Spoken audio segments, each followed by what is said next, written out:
আসসালামু আলাইকুম। আশা করি আপনারা সকলেই ভালো আছেন। আজকে আপনাদেরকে জানাতে যাচ্ছি মাহিন্দ্রা ম্যাক্সিমো প্লাস এই গাড়িটা সম্পর্কে। আজ থেকে 10 বছর আগের মডেল এটা, মানে 10 বছর পুরনো গাড়ি এটা। তো এটা চলছে বাংলাদেশে, অনেকের কাছে রয়েছে, বিভিন্ন জায়গায় রাস্তায় দেখতে পারবেন, কিন্তু তুলনামূলক অনেক কম। আর এই গাড়িটা কিন্তু অনেকেই কিনছে, কিন্তু খুব লিমিটেড সংখ্যায় কাস্টমার যারা কিনেছে। তো গাড়িটার কিন্তু বেনিফিট অনেক বেশি, তেল খরচ অনেক কম, খালি গাড়ির ওজনও অনেক কম, পেলোড বেশি পাওয়া যায় অন্য গাড়ির চেয়েতে, মানে লোডের ক্ষেত্রে। ইঞ্জিন 2 সিলিন্ডারের, ইঞ্জিনের ভাইব্রেশন অনেক কম, সাউন্ড অনেক কম। তো কম্পেয়ার যদি করা হয় টাটা এস যে গাড়িটা রয়েছে, টাটা এসি এক্স 2, তো সেটার চাইতে ইঞ্জিনের ভাইব্রেশন কম, সাউন্ড কম, ফুয়েল খরচ কম, মানে তেলের খরচ কম, তার তার চাইতে এই গাড়িটার ওজন কম, খালি গাড়ির ওজন কম। তো সেই ক্ষেত্রে পেলোড বেশি, মানে নেওয়া যাবে, মানে বেশি ওজন টানানো যাবে এই গাড়ি দিয়ে। তো ওজনের ক্ষেত্রে বেশি ওজন টানানো যাবে, এটা একটা বেনিফিট থাকছে। কিন্তু সমস্যা থাকছে এটাতে অনেক সেন্সর ইউজ করা, ইলেকট্রিক পাম্প ইউজ করা, আর এটার বিল্ড কোয়ালিটি অনেক, মানে উইক। তো সেটার কারণে ওজন অনেক কম, মানে লোহার যে কোয়ালিটিটা সেটা অনেক, মানে লাইট ওয়েট, মানে খুব পাতলা সাতলা, সেই কারণে ওজন কম। আর ইলেকট্রিক পাম্প হওয়ার কারণে বিভিন্ন ধরনের মোডস, বিভিন্ন ধরনের ফিচার রয়েছে, যেরকম 3টা মোড থাকে, light mode, medium mode, heavy mode. তো সেটার কারণে তেল খরচ কম আসে। আপনি খালি গাড়ি একটা মোডে চালাবেন, মিডিয়াম লোডে একটা সুইচ চাপ দিয়ে চালাবেন, আর হেভি লোডে অবশ্যই যে পাওয়ার মোড বা হেভি মোড সেটা দিয়ে চালাবেন। তো সেটার ক্ষেত্রে তেল খরচ কম আসে। তো এই ফিচারগুলো থাকছে, সেজন্য অনেক ইলেকট্রনিক্স, অনেক সেন্সর এখানে ইউজ করা। গাড়িটির টেকনিক্যাল ডিটেলসের ক্ষেত্রে যদি আসি, তাহলে এখানে 2 সিলিন্ডারের ইঞ্জিন ইউজ করা, 909 সিসি, 26 হর্স পাওয়ার, 3600 RPM, সর্বোচ্চ 55 Nm টর্ক প্রডিউস করে 1800 RPM থেকে। এবং এই গাড়িটির ক্লাচ থাকছে সিঙ্গেল প্লেট ড্রাই টাইপের, এখানে ক্লাচ ইউজ করা। গিয়ার বক্স থাকছে ম্যানুয়াল, 4 ফরওয়ার্ড 1 রিভার্স। তো সামনে 4টা, পিছে একটা গিয়ার থাকছে। 4টা গিয়ার থাকছে সামনে, টোটাল এখানে 5টা গিয়ার সংখ্যা, পিছের একটা সহ। স্টিয়ারিং থাকছে manual steering with rack and pinion.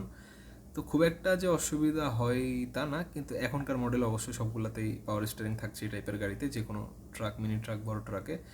তো এটা আগের মডেল, যেহেতু বললাম ভিডিও শুরুতে 10 বছর আগের মডেল, তো তখনকার হিসেবে এই ব্যাপারটা এখানে থাকছে। সাসপেনশনের ক্ষেত্রে এই গাড়িটিতে থাকছে ফ্রন্ট সাসপেনশন থাকছে এমসি প্রিসন ইন্ডিপেন্ডেন্ট সাসপেনশন ফ্রন্টের ক্ষেত্রে।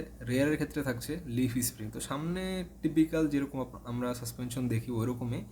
তো বলতে পারেন যে যদি একটু সোজা ভাষায় বলি, তো এটা অনেকটা, এটা তারা নাম দিয়েছে এমসি প্রিসন, এরকম কিছু একটা, একটু ডিফারেন্ট টাইপের উচ্চারণ। তো এই জিনিসটা কিন্তু দেখতে, মানে আপনি যদি সামনাসামনি দেখেন, তো সেই ক্ষেত্রে মনে হবে যে এটা leaf spring, sorry leaf spring না, প্যারাবলিক স্প্রিং, মানে প্যারাবলিক লিফ স্প্রিং। যেরকম পাতি যেরকম থাকে ওই রকমই, কিন্তু পাতিটা সমান থাকে, আর এটা ঝাঁকি অনেকটা পরিমাণে অ্যাবজর্ব করে, অনেকটা সফট টাইপের, মানে যখন ঝাঁকি লাগে তো সেটা শোষণ করে ফেলে ঝাঁকিটা, সেটা কেবিন পর্যন্ত বা গাড়িতে আসতে দেয় না।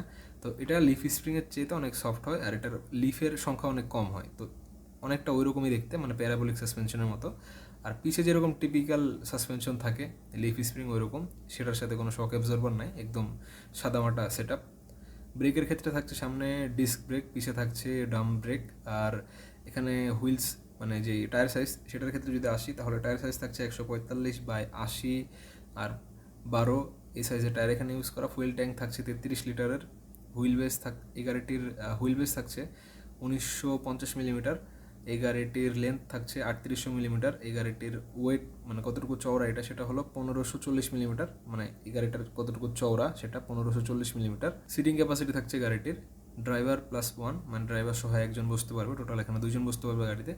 ম্যাক্সিমাম যে জিবিডাব্লিউ সেটা হলো 1815 কেজি, মানে গাড়ি সহ গাড়ির ওজন। আর গাড়ির পেলোড থাকছে 850 কেজি। তো 850 আর 1 টন খুবই কাছাকাছি, 1 থেকে 1.5 টন বা 1 টনের কিছু বেশি লোড অনায়াসে টানানো যাবে।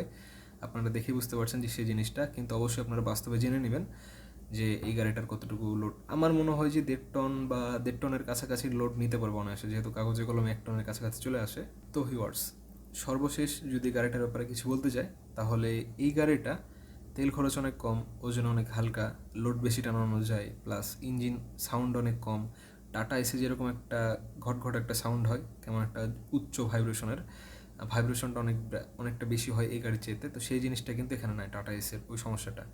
কিন্তু এখানে এই যে ইঞ্জিনটা সাউন্ড অনেক কম, ইঞ্জিনের সাইজ অনেক ছোটোখাটো, ইঞ্জিনের 2 সিলিন্ডার ইউজ করার পরেও ভাইব্রেশন কম, তারপরে গাড়ির তেল খরচ অনেক কম। তো এই এত বেনিফিটের পাশাপাশি এখানে কিন্তু ইস্যু রিলেটেড অনেক ঝামেলা হয়, প্লাস এখানে ইলেকট্রনিক ফাংশন অনেক বেশি থাকে, মানে ড্যাশবোর্ডে অনেক সুইচ টুইচ থাকে এরকম না, মানে পাম্প বা ইনজেক্টর এই রিলেটেড অনেক সেন্সর থাকে এখানে এই গাড়িটিতে রয়েছে, ইস্যু রয়েছে। তার পাশাপাশি এটাতে পাম্প রিলেটেড অনেক সমস্যা হয়। তারপরে গাড়িটার বিল্ড কোয়ালিটি অনেক কম, মানে অ্যাক্সিডেন্ট হলে খুব বেশি পরিমাণে ড্যামেজ হয়। তো এগুলোর পাশাপাশি এক সাইডে বেনিফিটও রয়েছে, এক সাইডে ডাউন সাইডও রয়েছে, ক্ষতির সাইডও রয়েছে। তো তার পাশাপাশি সব কিছু যদি ব্যালেন্স করে চিন্তা করা হয়, যদি আপনি সেফলি চালাতে পারেন, যদি দুর্ঘটনা তো বলে কয়ে আসে না, কিন্তু তারপরেও যদি আপনি সেফলি চালাতে পারেন, সেরকম কোনো ড্যামেজ না আসে, তো অবশ্যই ওয়ান অফ দ্য বেস্ট একটা গাড়ি এই সেগমেন্টে। হালকা লোডের ক্ষেত্রে তো আরও বেস্ট, যেরকম অনলাইন ডেলিভারি, তারপরে ছোটোখাটো যে টাইপের ডেলিভারি থাকে বিভিন্ন, যদি এরকম ধরা হয় যে টিভি, ফ্রিজ বা অনলাইন ডেলিভারির যে গাড়িগুলো থাকে, তো মানে এক গোডাউন থেকে আরেক গোডাউন পর্যন্ত কোনো কিছু নিয়ে যাওয়া, বা শহরের মধ্যে যদি কোনো ডেলিভারির কাজ, বা এক শহর থেকে আরেক শহর, মানে ছোটো ডিস্টেন্সে বা শহরের মধ্যেই, তো এই ক্ষেত্রে এরকম কাজের ক্ষেত্রে সবচেয়ে বেস্ট হবে এই গাড়িটা। তেল খরচ কম, লাইট ওয়েট। তো এই ব্যাপারটা মাহিন্দ্রার কিন্তু আরেকটা গাড়ি রয়েছে, সেটা হলো জিতো।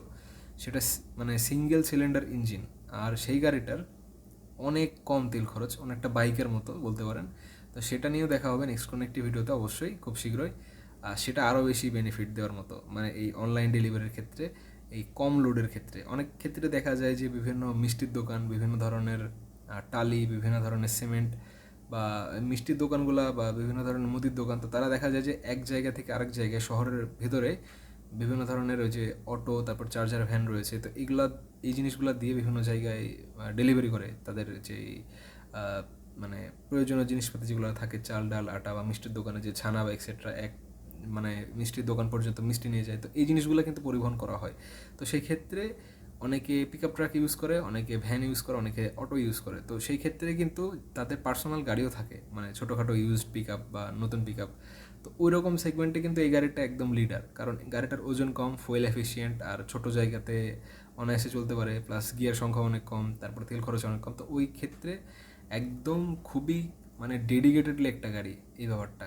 তো এই সেগমেন্টে কিছু জাপানি গাড়িও রয়েছে, সেগুলো খুবই কম পরিমাণে রয়েছে, কিন্তু সেগুলাও ওই টাইপের যেটা বললাম, বিভিন্ন ধরনের আপনার সফট ড্রিঙ্কস, তারপর এই টাইপের কাজের ক্ষেত্রেও কিন্তু, বা মিষ্টির দোকান, বিভিন্ন হোটেল, তো ওই সব জায়গাতে কিন্তু এই গাড়িটা ইউজ হতে দেখেছি আমি বিভিন্ন জায়গাতে। তো এই ছিল আজকের এই ভিডিওটি। অবশ্যই আপনারা কমেন্ট করে জানাতে পারেন আপনার কাছে কতটুকু ভালো মনে হয়েছিল এই গাড়িটা। ছিল এই জন্যই বলছি, কারণ গাড়িটা এখন অ্যাভেলেবেল নাই, যেহেতু 10 বছর আগের মডেল। দেখা হচ্ছে নেক্সট কোনো একটি ভিডিওতে। আসসালামু আলাইকুম।